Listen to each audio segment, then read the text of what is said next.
বন্ধুরা, বাজারের উদ্দেশ্যে অটোতে উঠে গেলাম। কিছুক্ষণ পরেই চৌমুনি বাজারে চলে যাব। চলে আসলাম চৌমুনি বাজার। এখনই অটোতে নামবো। বন্ধুরা, নেমে গেলাম অটো থেকে। এখন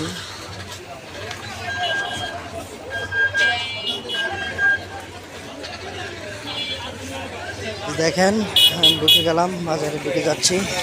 আমাদের মোটামুটি এটা চৌমুনি ফল দোকান, আর এইদিকে হচ্ছে আলু।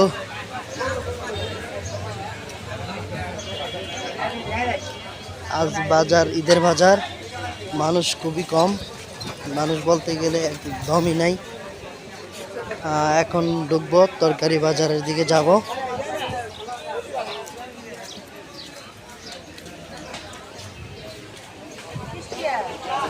তরকারি বাজারে ঢুকে গেলাম। এই ভাই, ভেঙ্গিটি কত করে বেছো? দেখি বয়স নাকি দা, শক্ত নাকি দা?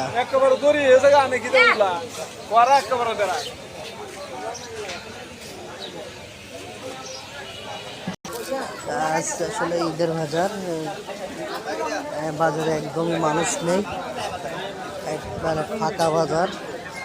তারপরেও আজকে যেহেতু আসলাম, ভাবলাম ভিডিও করে নিই। হচ্ছে আমাদের পান দোকান। মাছ বাজারে চলে এসেছি।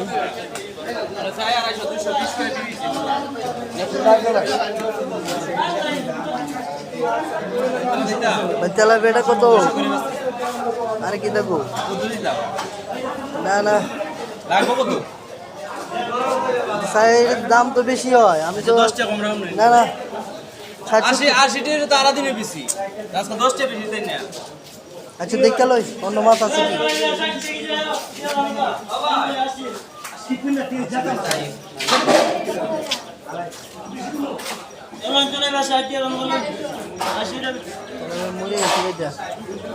তেলাপিয়াটা কত?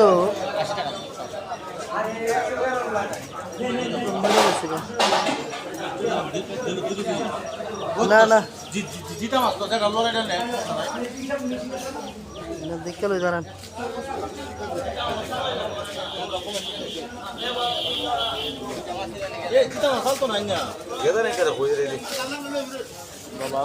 কি অবস্থা, আছো ভালো? আজকে বাজারের অবস্থা ভালো না।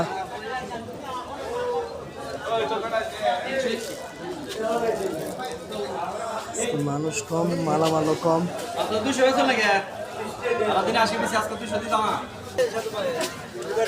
আজকের চৌমুনি বাজারের যে রেগুলার চিত্র, তার থেকে আসলে সম্পূর্ণ ভিন্ন।